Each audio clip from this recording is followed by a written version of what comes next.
ಮಾಲಿಂಗಾಗೆ ಅವಕಾಶ ನೀಡುವಂತೆ ಆರ್ಸಿಬಿಗೆ ಅಭಿಮಾನಿಗಳ ಒತ್ತಾಯ. ಭಾರತ ಪಾಕಿಸ್ತಾನ ನಡುವೆ ಉದ್ವಿಗ್ನ ಪರಿಸ್ಥಿತಿಯಿಂದಾಗಿ ಒಂದು ವಾರ ಸ್ಥಗಿತಗೊಂಡಿದ್ದ IPL 2025ರ ಪಂದ್ಯಾವಳಿ ಮತ್ತೆ ಆರಂಭ ಆಗೋದಕ್ಕೆ ಸಜ್ಜಾಗಿದೆ.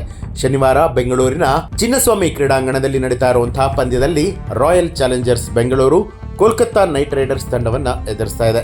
IPL ಒಂದು ವಾರ ಸ್ಥಗಿತಗೊಂಡ ಬೆನ್ನಲ್ಲೇ ಹಲವು ವಿದೇಶಿ ಆಟಗಾರರ ಅಲಭ್ಯತೆ ಹಲವು ತಂಡಗಳನ್ನು ಕಾಡ್ತಾ ಇತ್ತು. Mitchell Starc, Faf du Plessis, Jake Fraser McGurk, Ryan Rickelton ಸೇರಿದಂತೆ ಹಲವು ಪ್ರಮುಖ ಆಟಗಾರರು ಅಲಭ್ಯರಾಗಿದ್ದಾರೆ. RCB ತಂಡದ ಪ್ರಮುಖ ವೇಗಿಗಳಾದ ಜೋಸ್ ಹೇಜಲ್ವುಡ್ ಮತ್ತು ಲುಂಗಿ ಎಂಗಿಡಿ ಕೂಡ ಪ್ಲೇಆಫ್ನಲ್ಲಿ ಲಭ್ಯವಿರುವಂಥದ್ರ ಬಗ್ಗೆ ಇನ್ನೂ ಕೂಡ ಪ್ರಶ್ನೆಗಳು ಕಾಣ್ತಾ ಇದೆ. ಲುಂಗಿ ಎಂಗಿಡಿ KKR ವಿರುದ್ಧದ ಪಂದ್ಯದಲ್ಲಿ ಆಡುವಂಥದ್ದು ಖಚಿತ ಆಗಿದೆ. ವಿಶ್ವ ಟೆಸ್ಟ್ ಚಾಂಪಿಯನ್ಶಿಪ್ ಪಂದ್ಯಕ್ಕೆ ಆಯ್ಕೆಯಾಗಿರುವಂಥ ಎಂಗಿಡಿಗೆ ಮೇ 29ರಂದು ವಾಪಸ್ ಬರುವಂತೆ ಕ್ರಿಕೆಟ್ ಸೌತ್ ಆಫ್ರಿಕಾ ಸೂಚನೆ ಕೊಟ್ಟಿದೆ. ಜೋಶ್ ಹೇಜಲ್ವುಡ್ ಇನ್ನೂ ಕೂಡ RCB ತಂಡವನ್ನು ಸೇರಿಕೊಂಡಿಲ್ಲ. ಅವರು ಪ್ಲೇ ಆಫ್ ಪಂದ್ಯ ಆಡ್ತಾರೆ ಅಂತ ಹೇಳಿ ಹಲವು ವರದಿಗಳು ತಿಳಿಸಿದರೂ ಕೂಡ RCB ಈ ಬಗ್ಗೆ ಯಾವುದೇ ರೀತಿಯಾದ ಸ್ಪಷ್ಟನೆ ಕೊಟ್ಟಿಲ್ಲ.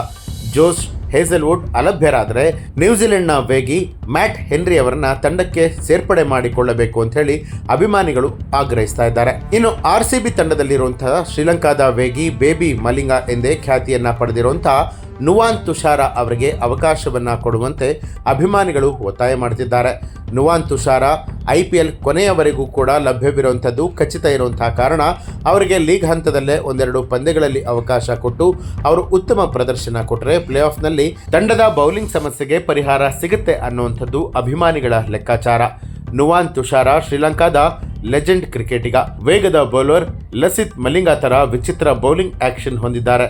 ಮತೀಶಾ ಪತಿರಾನಾ ಮತ್ತು ನುವಾನ್ ತುಷಾರ ಅವರನ್ನ ಬೇಬಿ ಮಲಿಂಗಾ ಅಂತಲೇ ಕರೆಯಲಾಗುತ್ತೆ. ಯಾರ್ಕರ್ ಎಸೆತಗಳನ್ನು ನುಷಾರ್ ತುಷಾರ ಮಾಡುವಲ್ಲಿ ಪಳಗಿದ್ದು RCB ಡೆತ್ ಬೌಲಿಂಗ್ಗೆ ಬಲ ತರುವಂಥ ಕ್ಷಮತೆಯನ್ನು ಹೊಂದಿದ್ದಾರೆ. ಆದ್ದರಿಂದ ಅವರಿಗೆ ಅವಕಾಶವನ್ನು ಕೊಡಬೇಕು ಅಂತ ಹೇಳಿ RCB ಅಭಿಮಾನಿಗಳು ಒತ್ತಾಯವನ್ನು ಮಾಡ್ತಿದ್ದಾರೆ. ಇನ್ನೇ ಒಂದು ವಿಡಿಯೋಗೆ ಸಂಬಂಧಪಟ್ಟ ಹಾಗೆ ನಿಮಗೆ ಏನನ್ಸುತ್ತೆ ಅನ್ನೋದನ್ನು ಕಮೆಂಟ್ ಮಾಡಿ ತಿಳಿಸಿ. ಹಾಗೆ ಯಾರೆಲ್ಲ ಇನ್ನೂ ಕೂಡ ನಮ್ಮ ಚಾನಲನ್ನು ಸಬ್ಸ್ಕ್ರೈಬ್ ಮಾಡಿಲ್ಲ ಈಗಲೇ ಸಬ್ಸ್ಕ್ರೈಬ್ ಮಾಡಿ ಬೆಲ್ ಐಕಾನ್ ಒತ್ತಿ.